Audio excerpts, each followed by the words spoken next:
allo Babou est-ce que yaa may dégg bu baax léegi. beaucoup léegi moom tey na bu baax a baax.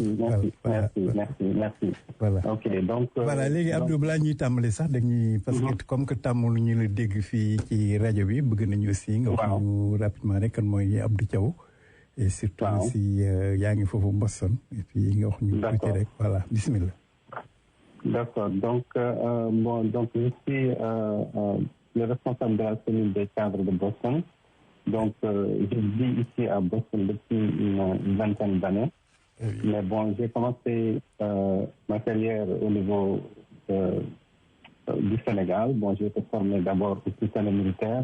Et puis après, je suis allé à l'INSEP, au GISP. J'ai eu un DUT en marketing là-bas et puis j'ai eu un DSA en finance. Donc, j'ai travaillé pendant une dizaine d'années à la Sonatel, à Thiès et à Diourbel comme le sage. J'ai rejoint la direction comme le trésorier. Donc, de là, je suis venu ici et j'ai étudié à Boston University avec une spécialisation en banque et en finance. Donc, mon cursus ici inclut un passage à la Fédérale Réserve de Boston où je me suis spécialisé en banque examinateur. Donc, au cours des dernières années, j'ai travaillé comme un analyste financier dans quelques institutions financières de la place. Donc, brièvement, c'est ça, Abdou Thiaw. Donc, quand on a créé la section de Boston il y a quelques années, notre sœur, notre camarade, sœur Awali m'a chargé de prendre donc la cellule des cadres. Donc, vraiment, c'est ça mon cursus. Non, merci beaucoup, c'est très clair. Je me rappeler aussi que l'émission est en Wolof, donc pour nous qui voilà, d'accord. Voilà, parce que voilà. Et puis aussi, donc, sommet bien ramené son Excellence président Macky Sall. Donc, demande fofu en sommet financement économique.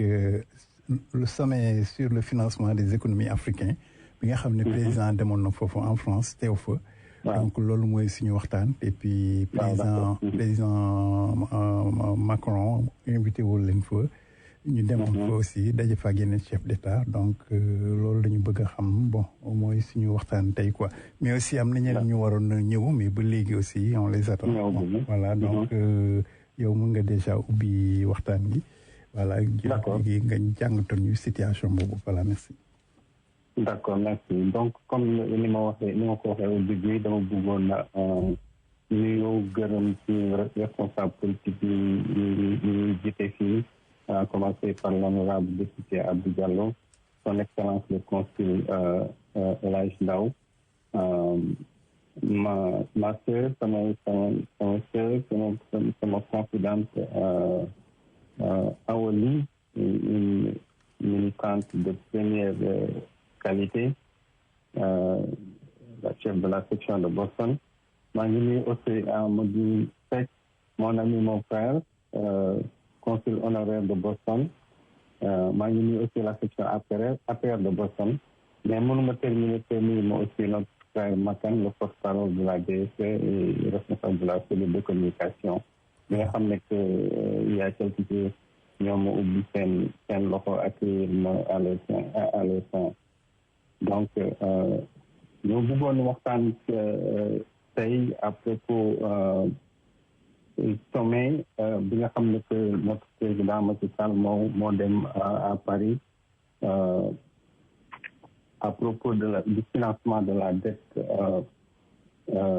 des économies africaines def na fa lu am solo parce que li ma bëggoon wax tey mooy que naka la Macky Sall demee foofu au niveau de Paris nekk un leader parmi les leaders. Dans un deuxième temps bëgg naa wax aussi naka la nekk un leader bi nga xam ne que comprendre na suñu position ñun Sénégal ak ñun l'Afrique dans l'échelle mondiale parce que nit yi bi ñuy wax souvent dañuy wax les pays africains dañuy pauvre dañu pauvre donc dañ leen di minimiser mais le président Macky Sall bi ñu demee Paris daf leen wax ni que d' accord pauvre ñi mais ñi ngeen ñuy traité nii ñun d' accord ñu ci d' accord ñu ci parce que pauvre nañu de mais il a compris que actuellement booy seet sur le plan financier dans le monde amul benn place boo xam ne que ñi am xaalis ci dëkk ci dans le monde bëgguñu fa dem fu dul Afrique pourquoi c'est parce que Afrique foofu la ñu am lépp on a tout à construire en Afrique maanaam kooku mooy premier point deuxième point bi mooy que képp ku am xaalis dans le monde actuellement bu ko bëggee investir daf koy bëgg yóbbu dans des pays comme l'Afrique pourquoi parce que système financier international ñu mu organisé def na que les pays africains dañuy fay beaucoup plus d'intérêt et c'est sur ce point-là si le Macky Sall la non man d'accord ma si loolu parce que yéen da ngeen ñuy soxla donc li ngeen ñuy traité nii il faut ñu renégocier ko donc c'est li ma bëgg a insister si sama présentation du pays mooy que actuellement notre président il comprend les problèmes de l'heure dafa comprendre les problèmes de l'heure dafa comprendre non seulement comprendre naka le système économique qui fonctionne en ce moment dans le monde mais aussi il comprend les nécessités de nos peuples bon il y a rien qui peut li ko mën a expliquer plus clairement que par exemple boo duggee tey à Dakar nga dox tuuti doomu wax rek Dakar rek partout on a de nouvelles infrastructures on a de nouveaux stades on a de nouveaux hôpitaux on a de nouvelles routes et on est en train de construire de nouveaux aéroports parce que moom comprendre ñu que pour que un pays placé au niveau de l'émergence il faut nga am des infrastructures de base et li ma bëgg expliquer les camarades d'aujourd'hui mooy que quand les gens se mettent au Sénégal di wax ni que oh li ñuy lépp dafa bëri il faut ngeen balayer leen d'un coup de main parce que temps bi ñu nekk en ce moment dans l'économie mondiale mooy suñu temps il faut que ñu d'accord ni que ñun war nañu mun a dem sur les marchés financiers lépp xaalis à des taux préférentiels pour ça ñu mun a tabax suñu parce que ce qu'il faut comprendre mooy que par exemple aux États-Unis bu fekkee ne kenn daf bëgg ñëw investir de l'argent aux États-Unis il y a 2 ans 0% négatif intérêt lañ leen doon fay quand tu vas au Sénégal tu investis sur un bon de trésor gars yi il te paye 6,5%. Donc, je pense qu'il faut que les gens nous comprennent actuellement la position préférentielle du mec en ce moment. Mais c'est une position qui est très délicate. Pourquoi c'est une position qui est délicate? C'est parce que le monde financier a ses règles. Le monde il a des règles tellement tortueuses que si tu n'es pas un dirigeant bon xam ne que il est avisé nit lañuy jaar sa kaw. Donc c'est pourquoi moi je suis très excité quand je vois qu'actuellement le président il mu demee à Paris il s'est érigé en défenseur des pays africains. Pourquoi lan moo ko permettre moom Macky Sall en tant que président de la République du Sénégal qui théoriquement est l'un des pays les plus pauvres mu dem foofu à Paris di wax ak les 20 pays les plus riches du monde mais ñu déglu ko. Pourquoi? C'est parce que durant tout son travail en tant que président du Sénégal il a mis, comme on dit, il a mis la main donc,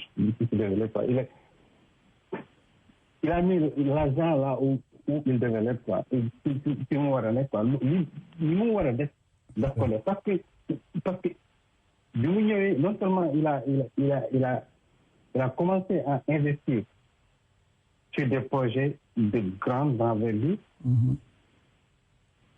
Il a placé le Sénégal sur un seuil vraiment décisif de l'émergence. Bon, c'était que, par exemple, de nous donner à Paris. Ñan la toogaloon. Il était là-bas avec le président Akufo du Ghana. Hein? Il était là-bas avec Paul Kagame. Ok. Pour l'histoire, il faut comprendre que Paul Kagame, le Rwanda en ce moment, c'est la troisième économie qui se développe le plus rapidement dans le monde. Oui. Ok? Oui. Mais ça, le Rwanda y a pour l'économie. Les gens semblent oublier. Les gens semblent oublier qu'il y a une vingtaine d'années, 800 000 personnes sont mortes au Rwanda. C'est ça. Dans un génocide. Alors que le monde entier était là, bien ans. Absolument. Comment ils ont obtenu l'argent qui les ont placés sur le seuil de l'émergence en ce moment? C'est parce que les places financières internationales nous doucent tellement que non, il faut nous demander. Absolument. C'est pourquoi ils ont injecté des milliers et des milliers de milliards de dollars dans l'économie rwandaise. Ok? Je suis désolé, mais le Rwanda n'a pas des élections présidentielles libres. Ah, ben, oui, c'est vrai. Je ne veux pas tirer sur Paul Kagame parce que c'est un bon leader. Mais il n'y a pas une démocratie totale au Rwanda. Ouais. Il y a eu 800 000 morts. Quand l'autre qui est là, avec lequel le président était assis, c'était le président du Ghana. Le Ghana aussi, c'est l'une des les économies les plus rapides du monde en ce moment. Et le Ghana est passé sur beaucoup de coups d'État jusqu'à en arriver là. Le Ghana, c'est un pays anglophone. Naturellement, il est favorisé par les institutions financières internationales. Ouais. Donc le Sénégal a une particularité. Depuis presque 40 ans, on est en train d'expérimenter une démocratie. Et on a actuellement un leader qui voit beaucoup plus loin qu'actuellement l'ensemble, la plupart de ses pairs. Parce qu'il comprend les réalités de l'autre. Qu'est-ce qui s'est passé au niveau du sommet de Paris? Le président Macky Sall a dit, bon, écoutez, il faut qu'on fasse une réallocation des droits de tirage spéciaux. C'est un terme qui est très compliqué, les droits de tirage spéciaux. Bon, pour l'expliquer très brièvement, c'est le Fonds monétaire international est une banque des banques. Et que il y a des pays membres qui se partagent un gâteau qu'on appelle le droit de tirage spéciaux. Les droits de tirage spéciaux, c'est une facilité d'aide. C'est presque, bon, pour être un peu plus clair. Moi, par exemple, dafa mel ni que rek benn poche la boo xam ne que ku am soxla dafay dem si moom ñu jox la xaalis bi nga utiliser ko pour régler problème yi nga am. Mais ni ñu koy séddoo mooy que dañuy seet ñu gën a am doole ñu jox leen le plus parce que dañu ne ñoom ñooy gën a contribuer ci économie du monde quoi. C'est là que le président Macky Sall a dit non. Mënu leen continuer di def loolu. Et il a un argument très solide par rapport à ça. mooy argument bi ma leen wax au début. Absolument.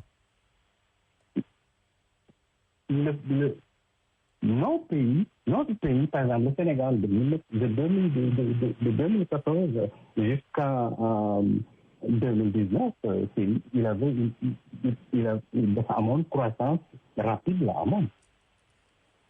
Bon, après Covid, d'année, mais celle du Covid d'année, on n'est pas parti en récession. Par exemple, le continent africain est entré en récession pour la première fois depuis une décennie.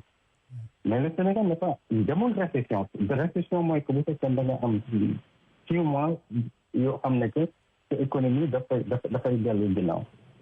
Mais en 2020, malgré le Covid, l'économie Sénégal dafa yéeg na 1,4%. Donc c'est une singularité ba nga xam ne que dafa nekk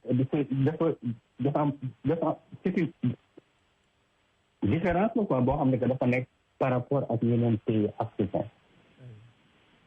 Donc Macky Sall ne leen non yéen da ngeen di soxla donc il faut ngeen négocier ko. Lu tax France organisé sommet bi c'est parce que Macron moom d'accord na en principe que daf koy négocier. Le problème bi amoon mooy que Amérique bi ci Donald Trump nekkoon ñoom ñoo ëpp ci droit de tirage ñoom dañ ne woon déedéet ñoom duñ ko def mais Joe Biden bi ñu ñëw nee na ok loolu mën nañ ko xool lan ngeen foog ne que un petit pays un président d'un petit pays africain ban puissance la am pour wax ñooñu ñu changer seen position. C'est parce que moom dafa am non seulement am na argument bi dëgër bi mais daf leen ko woon beneen aspect bi ñu doon wax mooy ñu leen doon wax bon li ngeen ñuy fayloo intérêt dafa rëy de trop li ngeen ñuy fayloo intérêt dafa rëy de trop non seulement mënuñu ko supporter mais normal te argument principal bi tax lu tax loolu normal mooy que ñoom ñoo ñu soxla le président Macky Sall a compris cela mais bon lii dafa nekk benn c'est une danse boo xam ne que benn fecc la boo xam ne c'est très délicat quoi nga xam ne que pays comme Sénégal bu ñu demee di faire face avec puissance financière dans le monde il faut ñu def ko quoi donc dafa xaw a délicat quoi mais bu fekkee ne da nga am njiit boo xam ne comprendre na mbir mi lu muy demee bu toogee di wax ak ñoom dinañ xam te apparemment c'est loolu moo am quoi donc il faut vraiment se féliciter parce que maa ngi doon déglu keroog une de nos sœurs ñuy wax mais dafa xaw a découragé naan vraiment ñun dañoo sonn loolu la ñu war a bàyyi waaw parce que bu fekkee da ngay nekk dans le domaine financier. mais Abdou balaa ngay développé foofu rek ñu rappeler leen ñi que ñu ngi déglu rajo Aar Suñu Réew donc mooy ñi nga xam ne la DSE des États-Unis d'Amérique donc ñoo ñu jagleel émission bi ci jiite lii lépp mooy suñu député Aboubacry Diallo nekk foofu au Sénégal et puis suñu commission bi nga xam ne chargé de communication bi mooy Mamadou Makan moo ñuy jagleel émission bi donc nag mu am benn groupe communication bi nga xam ne ñoom la ñuy dégg ni ñuy faram-fàccee événement yi lii nag son excellence le président Macky Sall comme ñun ñëpp ni ñu ko xamee woon fii au Sénégal donc crise bu rëy amoon na fii mooy Covid 19 bi ñu fi jaaree donc son excellence président génne na fi xaalis bu bari jox ko nit ñi puis ça tourne autour de 1000 milliards donc aussi léegi ñu ngi yaakaar ne que ñu ngi génn ci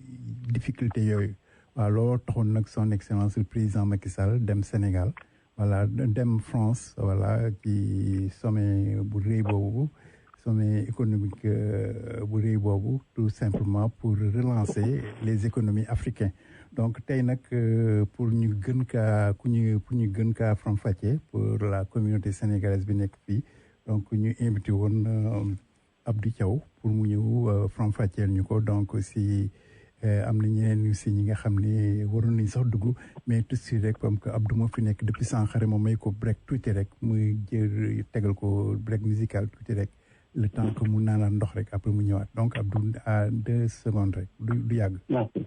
Merci.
donc ñu delluwaat ci rajo bi ñu ngi waxtaanee naka la ñu war a def pour refinancer vraiment économie Afrique bi donc loolu moo doon tànku son excellence le président Macky Sall donc pour nit ñi gën a mën a comprendre rek vraiment la fa xewoon ci sommet boobu donc loolu tax aussi Abdou Thiaw war fee ñëw faram-fàcceel ñu ko donc moom moo nekk ci micro bi Abdou.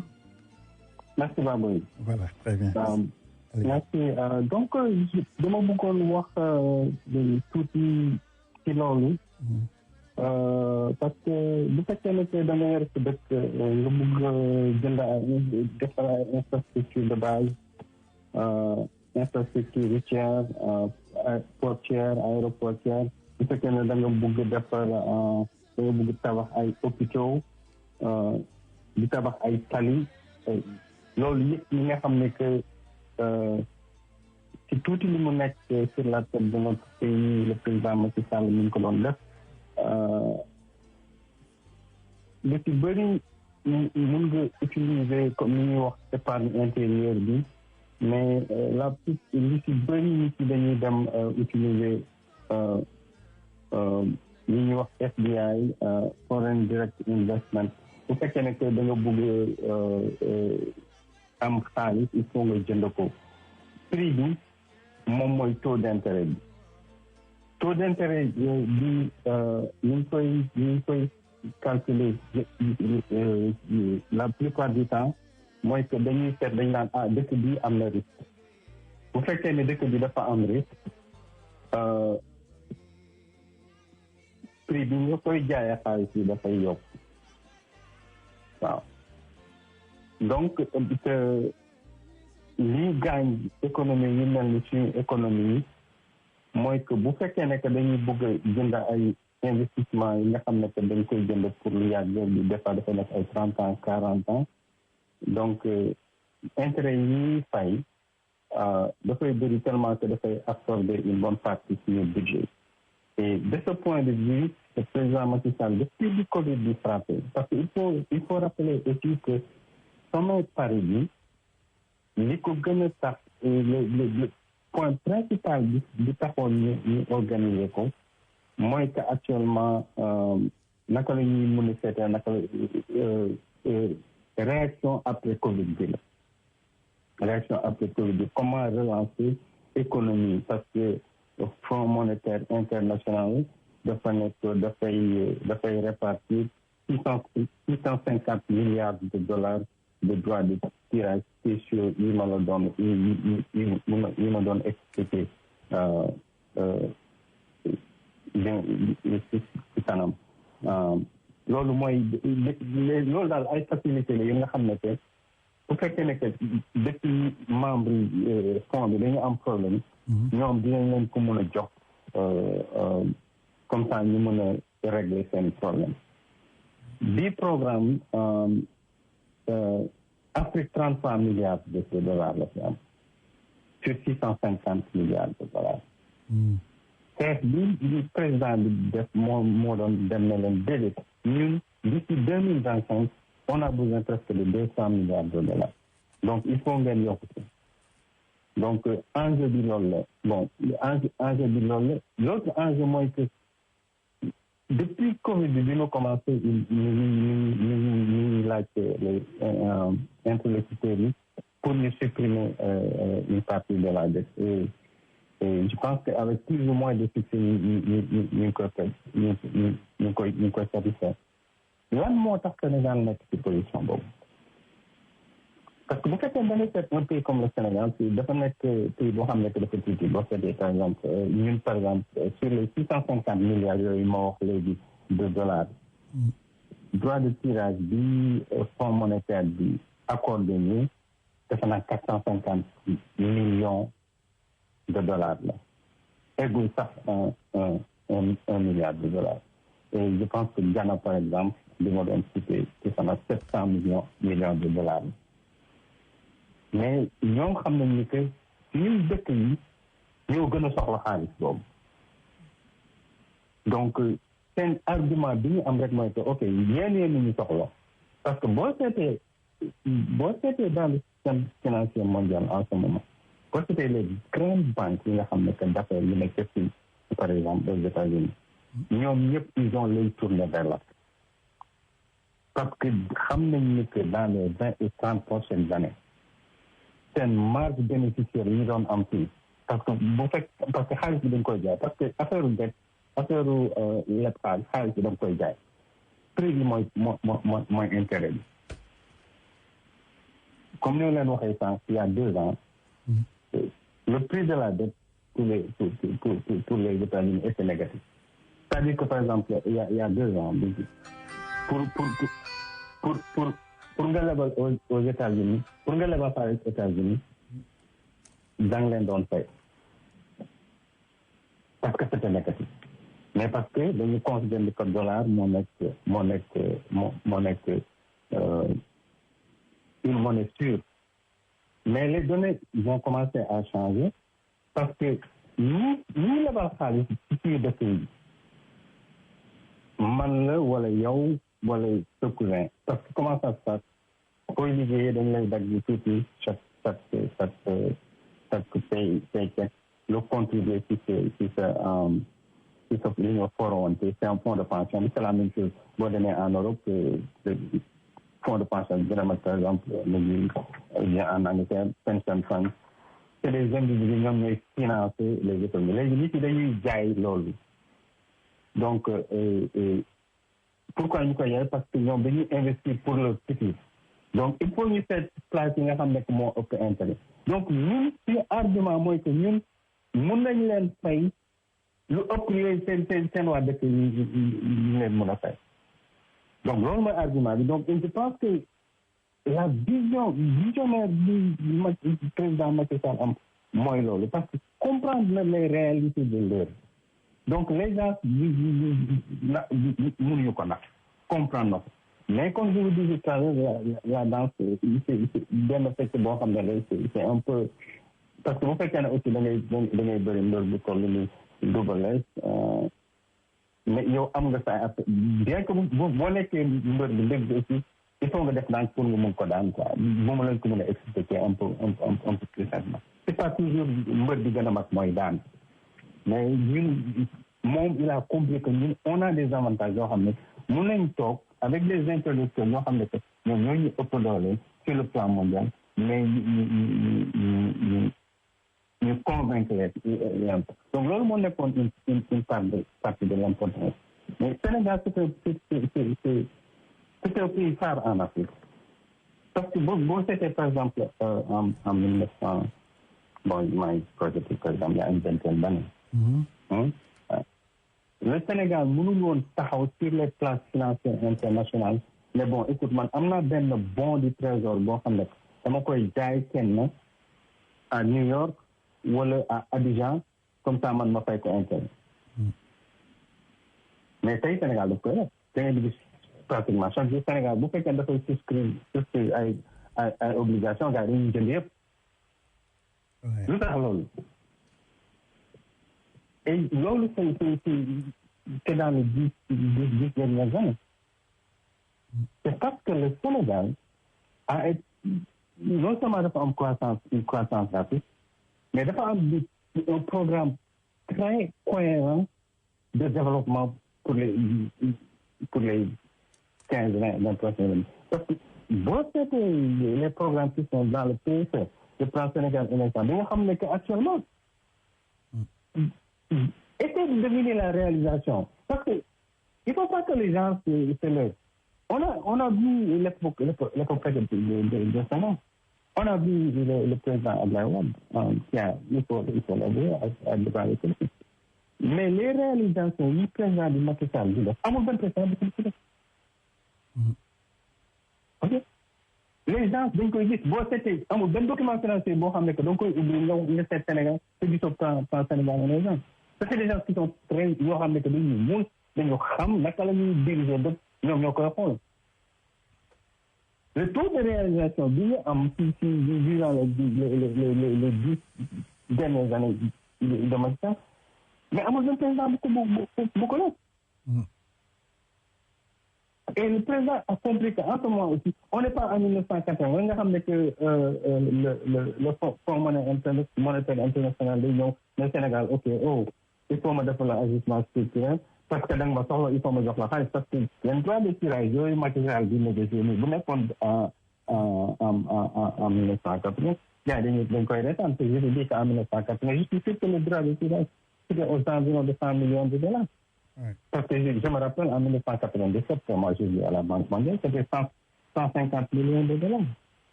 Ouais. Donc tu vois li ma bëgg insister mooy que actuellement le fait que dañu am un dirigeant qui est extrêmement visionnaire. C'est un dirigeant qui est extrêmement visionnaire et on doit s'en féliciter. Parce que vous voulez lire le paysage politique au Sénégal. Les gens ils disent il y a de la corruption.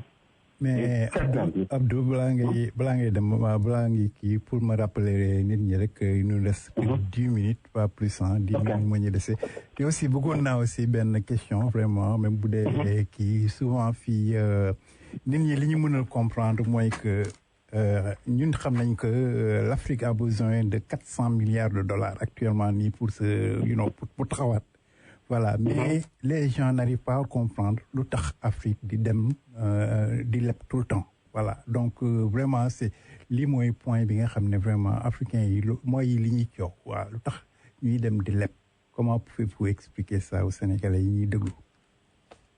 Bon, parce que pourquoi la plupart des Africains di dem di leb? Le problème mooy que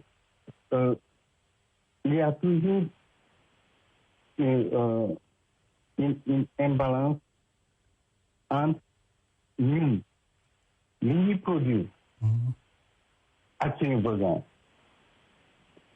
Pourquoi ñuy lekk? Parce que on ne génère pas suffisamment de richesse. C'est pourquoi c'est comme par exemple nga am kër nga xam ne que la dépense mensuelle c'est 1 500 mais malheureusement sa liggéey 700 francs CFA rek la lay jox.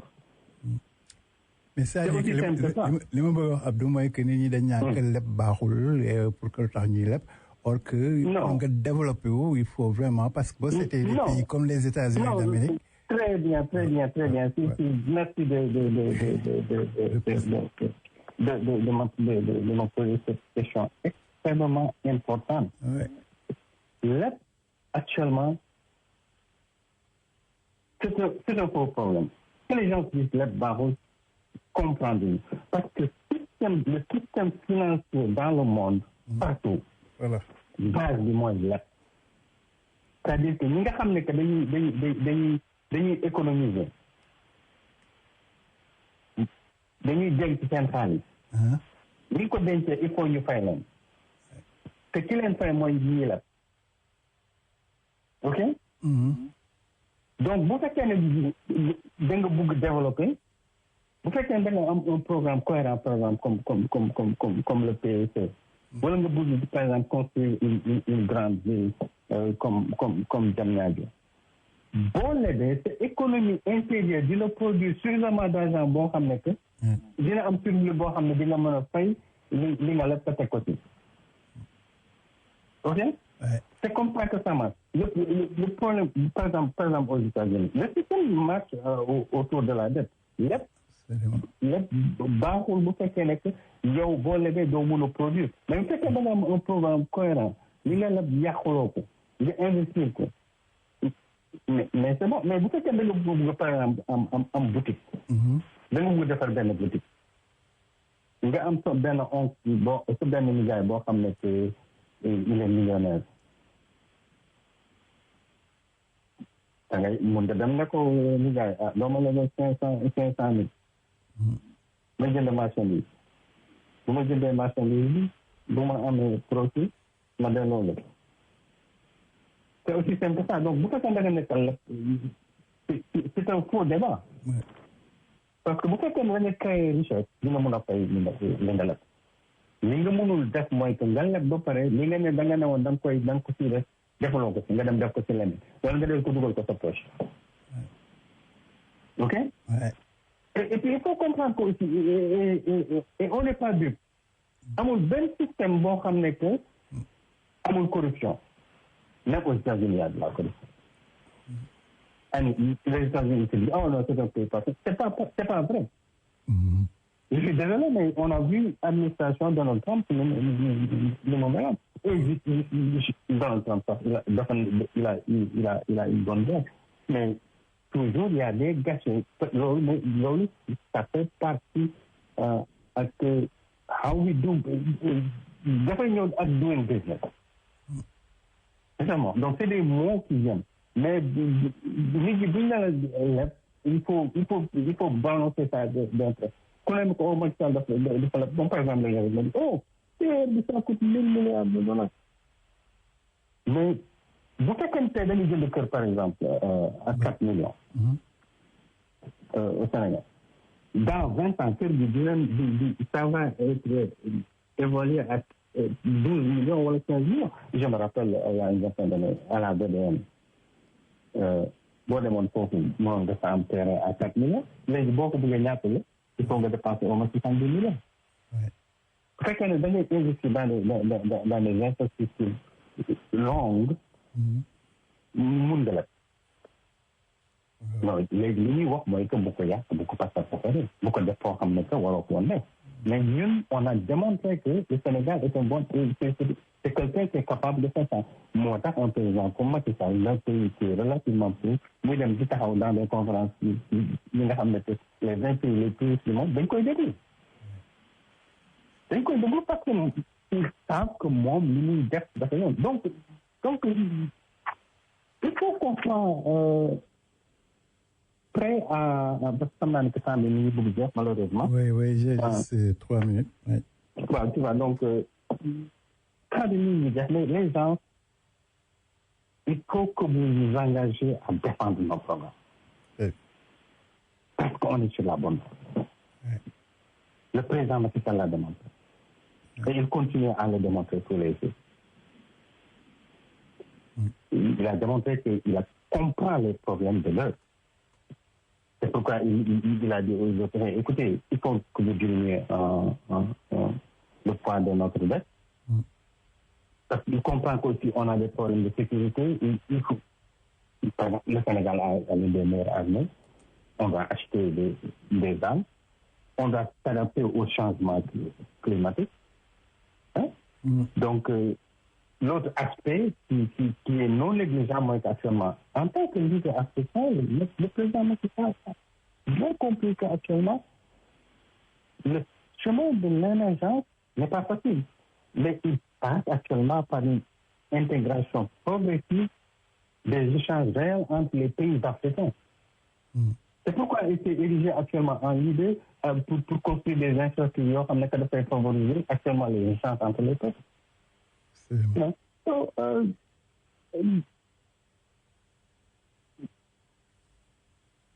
j'aurais bien aimé qu'on ait suffisamment de temps, un peu plus de temps, Baboy, parce que c'est un sujet qui est passionnant. Mais ce que je vous dis, je dois rappeler à nos camarades, il ne faut pas qu'ils écoutent les faux débats. Parce que l'île du Roi, au Sénégal, le TR coûte 1000 milliards de francs CFA. Attendez que le TR commence à fonctionner actuellement, il dépasse les 100 000 personnes qui sont battues. Ces 100 000 personnes vont créer des richesses dans le pays. C'est la même chose que toutes les routes que le président est en train de construire un peu partout au Sénégal. On a besoin de ça. Et le prix en ce moment n'a pas d'importance. Parce que le prix, il va être démultiplié dans une vingtaine d'années. Donc, si on fait cet investissement maintenant, on gagne pour les générations futures. Donc, je ne sais pas si on a encore... non, c'est presque terminé. Donc, on en a juste pour dire au revoir. Et léegi li ñu bëggoon wax rek mooy rappeler leen que Abdou Thiaw moo doon tey suñu spécialiste bi ñu waroon faram-fàcceel li nga xam ne mooy sommet bi nga xam ne moo amoon foofu en France pour naka la réew yi war a refinancer économie africain bi ba mu jël taxawaat donc ci tànk yooyu le président Macky Sall demee woon France voilà donc ñu am tey suñu camarade bi nga xam ne Boston la nekk donc spécialisé wu ci économie donc waroon fee ñëw faram-fàcceel ñu lii donc juste Abdou ma delloo la micro bi pour tout juste 1 minute après tàggoog mbokk yi et puis ñu duñ joxante rendez-vous encore certainement la fii ci temps yi ñëw quoi inchallah. Inchallah, en tout cas Baboy maa ngi lay remercier bu baax et encore je remercie la section de communication de l'APR et j'exhorte nos camarades à se tenir prêts pour défendre les programmes yi nga xam ne dañu ambitieux mais ay programme yu dëgg la ci suñu leader bi li nga xam ne que mooy président Macky Sall maa ngi leen di remercier bu baax ci l'insigne honneur bi ngeen ma jox ma ñëw waxtaan ak yéen fii et maa ngi aussi jéggalu bu fekkee ne que wax naa leen loo xam ne xaw na dëgg parce que maa ngi leen di nuyu yéen ñëpp seen tur ak seen sant di leen jaare bu baax j'espère bien qu'on va se s'entendre dans les jours à venir, Inch'Allah. Voilà, merci beaucoup Abdou Thiaw donc ñu ngi lay remercier bu baax a baax vraiment dégg nañu wax yi te yàlla nañ ko mën a jëriñoo rek parce que c'est très important waxtaan jooju donc leen jox dig daje semaine prochaine Inch'Allah merci gars yi.